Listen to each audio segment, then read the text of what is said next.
Okay, something special for you today. Today is kind of a special wine because I love Chateau Figeac. And when Chateau Figeac is on, it's an epiphany.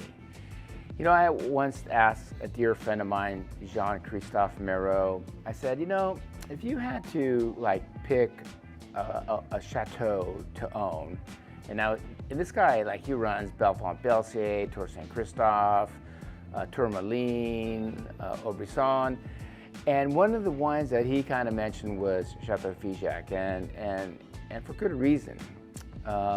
It was a property at the time when I asked him that needed, let's just say, a little bit of a facelift, you know, because he said all the ingredients were there to make some of the best wine in Bordeaux. But, you know, I mean, you just needed a little bit of a facelift. But let's talk about the history. I mean, because Chateau Figeac has been in the same family since 1892, the Manicourt family.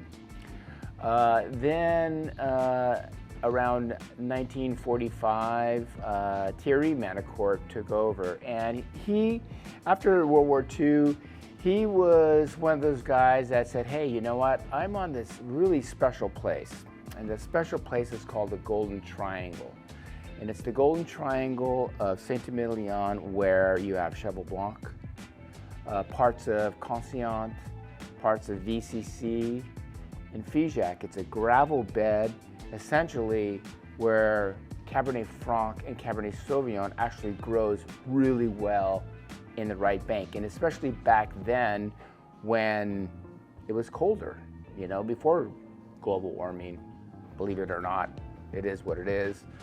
But so at that time, when he took over in 1945, he wanted to make the best wine.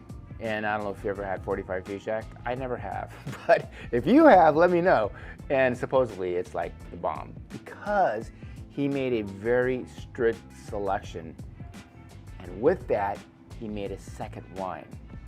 And one of the first second wines in all of Bordeaux, and especially in 1945, which was literally, the war was just ending, you know. So, but he got out there and he's like, you know what? I'm gonna make a wine to remember, and I'm also gonna make a second wine. And since then, he made a second wine. It wasn't at the time called Petit-Figeac. It was called Neuve de Figeac or something like that. But anyway, that being said, it was changed in 2012, was the first vintage of Petit-Figeac. And so anyways, so Mr. Manicourt, he went on, he got married in 1956. His wife, Marie-France, also worked with him in the vineyard and managing the estate. And you gotta remember, back then, you know, Bordeaux, while it was still known as king of all wines, I mean, you know, most of the vignerons were struggling. I mean, it was a tough time. So come 2010, unfortunately, Thierry passed away. The wife and the daughters took over. But then they, actually they had as the viticulturist, Frederic Frey, he took over the chateau as general manager. And once he took over, they brought in actually a co-manager, Jean Valmy Nicolas. Jean Valmy their family owns Conscient, Le Conscient. And so they went in, and with investment, they decided they were going to change the chateau. I mean, modernize the chateau.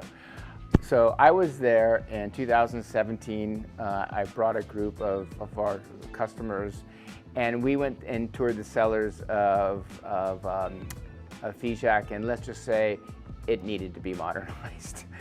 And so during the time between 17, 18, 19, of course there was COVID and stuff, but work was still being done at the chateau, and they've completely redone the chateau. In the meantime, they are now considered a Grand Cru Classe A, along with Cheval Blanc, Lasson, Pavie, And Angeles was one, but now they're no longer. And I think maybe some might have dropped out too. I can't remember. I should know these things. But that being said, they are first growth now, and deservedly so, because they have some of the greatest terroir in Bordeaux. I mean, when you have gravel like in essentially in the left bank in Saint-Emilion, and you have the clay, they have the advantage of basically having Cabernet Franc, Cabernet Sauvignon, and Merlot all on the property and thriving. Bordeaux has not had such great vintages as they had in, let's say, the last 10 years. I mean, you can count on your hands, maybe 2 of the vintages were inferior, maybe 3, you know, but seriously, I mean, they've been on a roll. So anyway, moving along.